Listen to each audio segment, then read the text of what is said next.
The following instructions on positioning for a two-person officiating system are guidelines only. It is essential to the two-person system to be active in working to get proper angles on the play. In such a system, one person assumes the role of lead official, while the other becomes the trail official.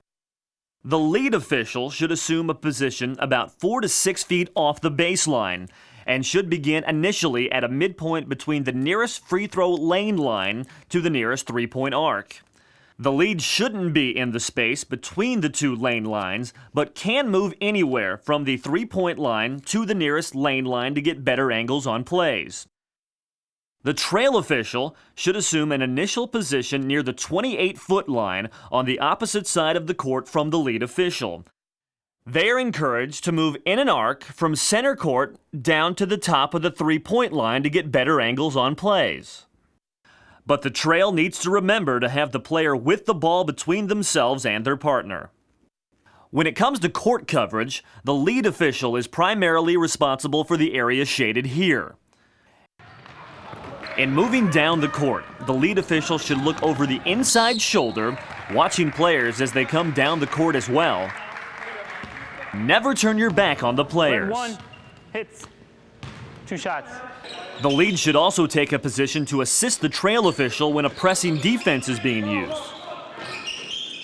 However, the lead should be prepared to provide ball side assistance to the trail official only when necessary. When players are spread across the floor, a wider position tends to be used, preferably one nearer to the three-point arc. Elbow, 2 shots. The trail official, on the other hand, has the responsibility of covering the backcourt and the outer part of the front court as shaded here. When moving down the court, the trail always needs to stay behind the player with the ball, at a distance of 5 to 7 feet. In the front court, the trail needs to work a wide area dictated by ball movement, observing the flight of the ball and calling backcourt and division line violations as necessary.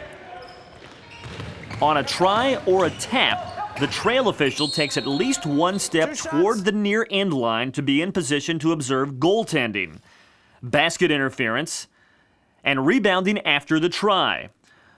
The trail is in charge of giving the official signal for a three-point try, successful three-point goal, basket interference, and goaltending, whether allowed or disallowed.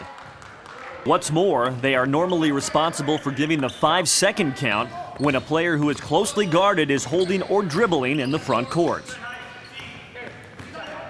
The official who begins the 5-second closely guarded count stays with the count until it ends, until a violation occurs, or until a foul occurs.